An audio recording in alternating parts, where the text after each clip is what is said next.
શ્રી ગણેશાય નમઃ.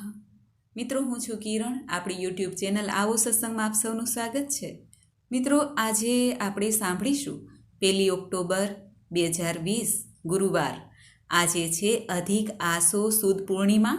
આજે પૂર્ણિમાનું વ્રત તથા આજે સાંભળશું પુરુષોત્તમ માસની કથાનો અધ્યાય 15મો તથા આ દિવસની કથા વાર્તા સાંભળીશું. જો આપને આ વિડીયો પસંદ આવે તો લાઈક, શેર, સબસ્ક્રાઈબ જરૂર કરજો.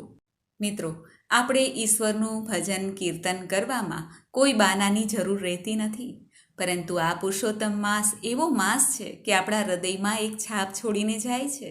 ભગવાન શ્રી કૃષ્ણની પ્રત્યે આપણો જે પ્રેમ છે તેને જાહેર કરવાનો સુંદર અવસર એટલે આ પુરુષોત્તમ માસ. આ પુરુષોત્તમ માસમાં ભગવાન શ્રી હરિ, ભગવાન શ્રી કૃષ્ણની કરેલી ભક્તિ અધિકથી અધિક ફળ દેનારી તો છે જ, સાથે સાથે આપણા તન મન ધનથી, મન વચન કર્મથી પવિત્ર પણ કરનાર છે. 3 વર્ષે આવતો આ પુરુષોત્તમ માસ ભગવાનની લીલા કથા સાંભળી ગાઈને આપણે આપણા જીવનને ધન્ય કરીએ છીએ. આજે આપણે આ વિડીયોમાં સાંભળીશું અધિક આસો માસની આ પૂર્ણિમાના દિવસે પુરુષોત્તમ માસની કથા અધ્યાય 15મો, સુદેવને પુત્ર પ્રાપ્તિ. બોલો ભગવાન પુરુષોત્તમની જય. સુત પુરાણી મુનિ શ્રેષ્ઠોને કહે છે, હે મુનિવરો, સુદેવે ભગવાન વિષ્ણુને પ્રણામ કરીને તેમની સ્તુતિ કરી. પ્રસન્ન થયેલ ભગવાન વિષ્ણુએ વરદાન માંગવા કહ્યું. ત્યારે સુદેવે ભગવાન શ્રી હરિને કહ્યું, હે પ્રભો, જો આપ મારા ઉપર પ્રસન્ન થયા હો તો મને એક પુત્ર આપો. મારો સંસાર નીરસ થઈ ગયો છે, તેને નવ પલ્લવિત કરો. ત્યારે ભગવાન શ્રી હરિ વિષ્ણુએ સુદેવને કહ્યું, હે બ્રાહ્મણ, તારા નસીબમાં પુત્રનું સુખ લખાયું નથી. 7 જન્મ સુધી તારા ભાગ્યમાં સંતાનનું સુખ નથી. ભગવાનના આવા વચનો સાંભળીને બ્રાહ્મણને આઘાત લાગ્યો અને તે મૂર્છાવશ બન્યો. પતિની આવી દશા જોઈને તેની પત્નીને આંખો ભીની થઈ ગઈ. તે પતિને ભાનમાં લાવવા પ્રયત્ન કરવા લાગી. તેણે પોતાના પતિને ઉદ્દેશીને કહ્યું, વિધિના લેખ મિથ્યા હોતા નથી. પ્રભુ ભક્તિને સર્વોત્તમ ગણવામાં આવે છે, છતાં ભાગ્ય પ્રબળ છે. વિધિના લેખ ટાળવા ભગવાન પણ સમર્થ નથી. માટે તમે શોક દૂર કરો અને ઊભા થાઓ. ત્યારે ભગવાન શ્રી હરિ વિષ્ણુ આ સર્વે કાંઈ સાંભળી રહ્યા હતા, પરંતુ ગરુડજી શાંત રહી ન શક્યા. પોતાના સ્વામીની શક્તિની અવગણનાના આવા શબ્દોથી તે સમસમી ગયા અને ગરુડજી ક્રોધવશ બની ગયા. તેમણે ભગવાન વિષ્ણુને વિનંતી કરીને જણાવ્યું, હે પ્રભુ, આપે આ બ્રાહ્મણને વરદાન માંગવા કહ્યું હતું. તે જ્યારે વરદાન માંગે છે ત્યારે આપ અશક્તિ દર્શાવો છો, તે યોગ્ય નથી. ગરુડે ભગવાન શ્રી હરિને કહ્યું, હે પ્રભુ, બ્રાહ્મણ અને તેની પત્નીનું દુઃખ આપ જોઈ રહ્યા છો. આપ દયાળુ છો, દીનબંધુ છો, દયા સિંધુ છો, ભક્ત વત્સલ છો. ભક્તોના દુઃખ આપ સહન કરી શકતા નથી, તો આજે આપ શાંત કેમ છો? આપેલું વચન જો મિથ્યા થશે તો જગતમાં મેણું રહી જશે. પછી આપની ઉપાસના કોણ કરશે? હે પ્રભુ, આપની કોઈ પૂજા નહીં કરે. માટે હે પ્રભુ, આપ બ્રાહ્મણને હર કોઈ પ્રકારે એક સંતાન આપો. ગરુડની આવી વાણી સાંભળીને ભગવાન વિષ્ણુએ ગરુડને કહ્યું કે, હે ગરુડ, જો તારી આવી ઈચ્છા હોય તો તું આ બ્રાહ્મણને પુત્ર આપીને તેની ઈચ્છા પૂર્ણ કર. તું મારું વાહન છે, હું તને આશીર્વાદ આપું છું. પોતાના માલિકના આશીર્વાદથી પ્રેરાઈને ગરુડે બ્રાહ્મણને કહ્યું, મારા સ્વામીની આજ્ઞાથી હું તને એક પુત્રનું વરદાન આપું છું. તમારે ત્યાં મારા પોતાના અંશથી જ પુત્રનો જન્મ થશે. તે તમારા સંસારમાં સુખ શાંતિ આપશે. આમ કહીને ભગવાન શ્રી હરિ વિષ્ણુ સહિત ગરુડજી વૈકુંઠ ધામ ચાલી ગયા. શ્રી બૃહદ નારદીય પુરાણના પુરુષોત્તમ મહાત્મ્યનો સુદેવને પુત્ર પ્રાપ્તિ નામનો 15મો અધ્યાય સંપૂર્ણ. ઓમ તત્સત. તો મિત્રો, આપણે સાંભળ્યું અધિક માસ પૂર્ણિમાનો પુરુષોત્તમ મહાત્મ્યનો અધ્યાય 15મો.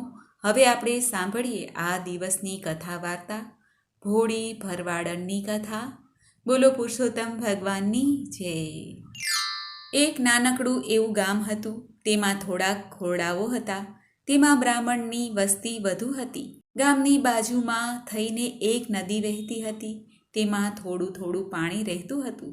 આથી બીજા ગામમાં જવા આવવા તકલીફ પડતી હતી. આ ગામમાં 2-4 ભરવાડના ઘર પણ હતા.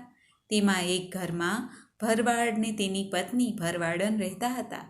થોડા ઢોર ઢાખર હતા તેની પાસે. તે લઈને ભરવાડ તેમને ચરાવવા માટે લઈ જતો. જ્યારે ભરવાડન ઘરના કામમાંથી નવરી પડે એટલે બાજુના ગામમાં દૂધ વેચવા પણ જતી. તેનું નામ ભોળી હતું. સાચે જ તે ભોળી હતી. પુરુષોત્તમ માસ આવ્યો. ગામના ઘણા લોકોએ પુરુષોત્તમ માસનું વ્રત શરૂ કરી દીધું. એટલે ભોળીએ પણ બધાની સાથે પુરુષોત્તમ માસનું વ્રત ચાલુ કર્યું. તે રોજ સવારે વહેલા ઉઠીને નદીએ નાહવા જાય, કથા વાર્તા સાંભળે. આમ કરતાં કરતાં પુરુષોત્તમ માસ પૂરો થતાં ઉજવવાનો દિવસ આવ્યો. ભોળી મૂંઝાણી. તેણે એક બ્રાહ્મણને જમાડવાનો વિચાર રાખ્યો. ભોળી આમંત્રણ આપવા એક બ્રાહ્મણને ત્યાં ગઈ.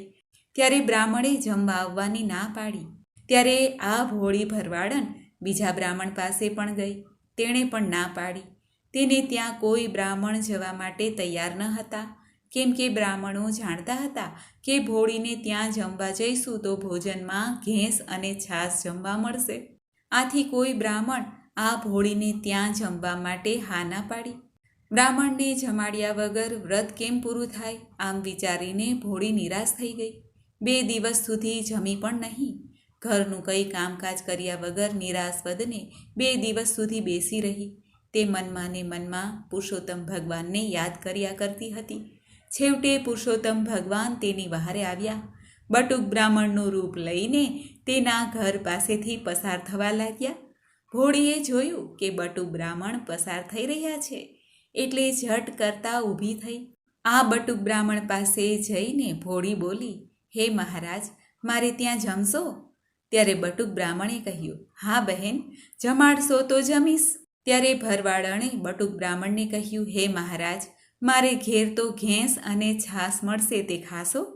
ત્યારે બટુક બ્રાહ્મણ ભોળીને કહે છે, બહેન, એ મને બહુ ભાવે છે. હું બ્રહ્મચારી છું. મને સીધું આપો, હું જાતે રસોઈ બનાવીને જમી લઈશ. ભોળીએ રસોઈનો બધો સામાન આ બટુક બ્રાહ્મણને આપ્યો. બટુક બ્રાહ્મણ તો ઘેંસ બનાવીને છાશ સાથે પેટ ભરીને જમ્યા. બાકી થોડી પ્રસાદ ભરવાડણ માટે પણ રહેવા દીધી. ભોળીને બ્રાહ્મણ પોતાને ત્યાં જમ્યા, જેથી ઘણો આનંદ થયો. તેણે મનોમન પુરુષોત્તમ ભગવાનનો આભાર માન્યો. ભોળીએ તો યથાશક્તિ બટુક બ્રાહ્મણને દાન આપ્યું. ભોળીને ખબર નથી કે આ સ્વયં પુરુષોત્તમ ભગવાન છે. જમ્યા પછી બટુક બ્રાહ્મણ ભોળીને કહે છે, હે બહેન, મને થોડે સુધી મૂકવા આવો. ભરવાડણ બટુકને થોડે સુધી વળાવવા માટે ગઈ. થોડે દૂર ગયા ત્યાં રસ્તામાં આમળાનું ઝાડ આવ્યું. બાળ સ્વભાવ મુજબ બ્રહ્મચારી તો આ આમળાના ઝાડ ઉપર ચડી જઈને ઝાડને જોર જોરથી હલાવવા લાગ્યા. ઝાડવાને જોરથી હલાવવાથી ઝાડ પરથી કેટલાક આંબળા તૂટીને નીચે પડ્યા. ત્યારે બટુક બ્રાહ્મણે નીચે ઉતરીને ભરવાડણને આ બધા આંબળા ઘેર લઈ જવા કહ્યું. ભરવાડણે બધા આંબળા પોતાની પાસે એક કપડું હતું તેમાં બાંધી દીધા અને બટુક બ્રાહ્મણને વળાવીને તે ઘેર પાછી આવી. 2 દિવસથી તે ભૂખી હતી. તેને કકડીને ભૂખ લાગી હતી.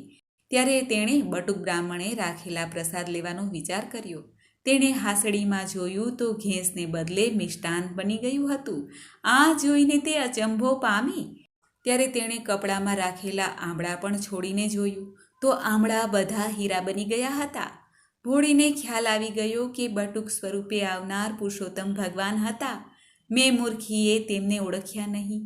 તે તો રોતા રોતા પ્રાર્થના કરવા લાગી, હે મારા વહાલા, હે પુરુષોત્તમ ભગવાન, મને તમારા ખરા સ્વરૂપે દર્શન દો, નહીં તો હું માથું પછાડી પછાડીને મોતને ભેટીશ.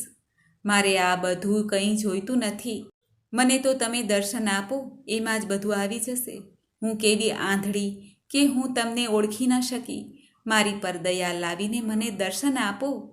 ભોળીના આવા વલોપાતથી પુરુષોત્તમ ભગવાન સ્વયં પ્રગટ થઈને દર્શન આપ્યા. બોલો પુરુષોત્તમ ભગવાનની જય. ભોળી તો ભગવાનના દર્શન કરીને ધન્ય બની ગઈ.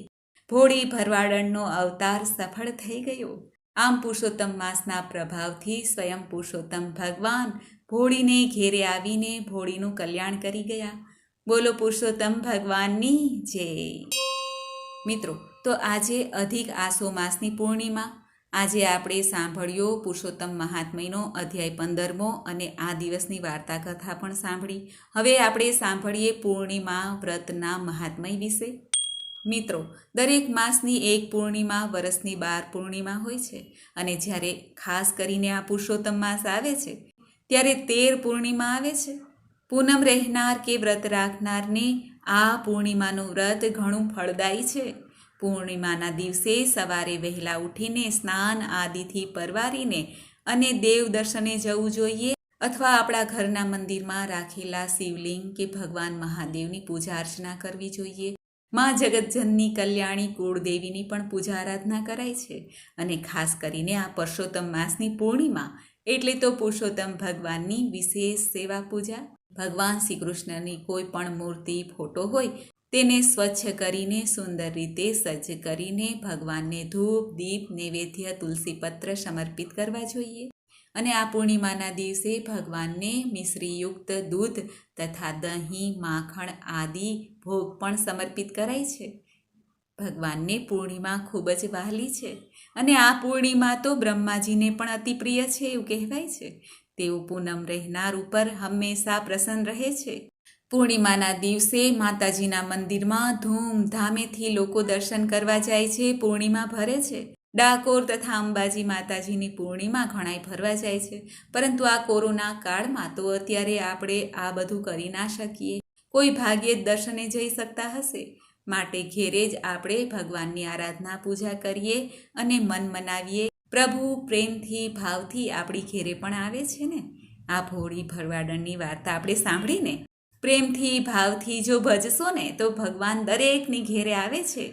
આ પુરુષોત્તમ માસની પૂર્ણિમા અધિક ફલદાયી અને સિદ્ધિદાયક કહેવાય છે. આ દિવસે કરેલ સ્નાન, ધારેલ નિયમ, કરેલ ભક્તિ, શ્રદ્ધાથી કરેલ પૂજન, શુદ્ધ ભાવે દીધેલ દાન, ઉપવાસ આદિથી પુરુષોત્તમ ભગવાન સંતુષ્ટ રહે છે અને વ્રત કરનારને આયુષ્ય, પરિવાર તથા સમૃદ્ધિ આપે છે.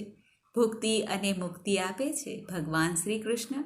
એવી આ 3 વર્ષે આવતી પુરુષોત્તમ માસની પૂર્ણિમાનું વ્રત ખૂબ જ ઉત્તમ છે. માટે આ દિવસે ભગવાન શ્રી કૃષ્ણના ભજન કીર્તન કરીએ, ધોળ ગાઈએ અને પ્રભુને પ્રસન્ન કરીએ. ભાવથી, મનથી, હૃદયથી પ્રભુનું સ્મરણ કરીએ, શુભ વાચન કરીએ, સાંભળીએ તથા આપણાથી જે યોગ્ય બને એ જરૂરિયાતમંદને દાન કરીએ. બ્રાહ્મણોને સીધું સામગ્રી દઈએ તથા ગાય માતાની સેવા કરીએ, તુલસી માતાજીની સેવા કરીએ, પીપળે જલ અર્પિત કરીએ. જે આપણાથી પહોંચાય એટલું કરવું. મનને દુઃખી ના કરવું કે અરે મારાથી આ ન થયું, મારાથી પેલું ના થયું, એવું મનમાં ન રાખવું. ભગવાન જેટલું કરાવે એટલું કરીએ, બાકી મન પ્રસન્ન રાખવું. મિત્રો, તો આ પુરુષોત્તમ માસની પૂર્ણિમાનું આપણે વ્રત વિશે જાણ્યું તથા આ દિવસની કથા, અધ્યાય, વાર્તા કથા પણ સાંભળી. જો આપને આ વિડીયો પસંદ આવે તો લાઈક, શેર, સબસ્ક્રાઈબ જરૂર કરજો. આપણે પ્રભુને પ્રાર્થના કરીએ. સુણો શ્રી ગિરધારી તમો મારી એક વિનંતી, મેં એળે અવતાર ખોયો પ્રભુ હવે મારી સી ગતિ. રખડ્યો ચારે ખૂણે અખિલ બ્રહ્માંડમાં, મોંઘો મનુષ્ય દેહ આવ્યો તે ભરતખંડમાં. બાલાપણમાં બાપજી મેં ખોયું અજ્ઞાનમાં, મારી યુવાવસ્થા તો વીતી વિષયના ધ્યાનમાં. વૃદ્ધ પણ આવી ગયું તો હે તૃષ્ણા ન તૂટી, હા કે સહુ હળવો પાડે મરું તોય માથું કૂટી. ઘણા ભવ ક્લેશ પામ્યો તોય મમતા ન ભાંગી, મારા હૈયે વૈરાગ્ય ન આવ્યો પ્રભુ તમથી લેહ ન લાગી. કરતા એ મૃત્યુ આવ્યું સંગી કોઈ ત્યાં ના થયું, આગળ જે નિજનું તે તો મુખે નવ જાય કહ્યું.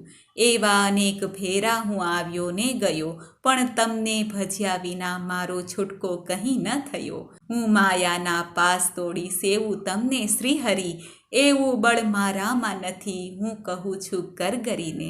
જાણી દિન કૃપા કરો વહાલા પોતાનું વરદ જોઈ, તો કામ થાય મારું નહીં તો મરીશ રોય રોય. મારા સુકૃત કહું તે જાણી જોઈ માફ કરો, વહાલા પોતાનો દાસ જાણીને મારા સૌ તાપ હરો. છો પતિત પાવન પ્રભુ અધમ ઉદ્ધારકારી, દયાળુ દીનબંધુ શરણાગત વત્સલ હરી.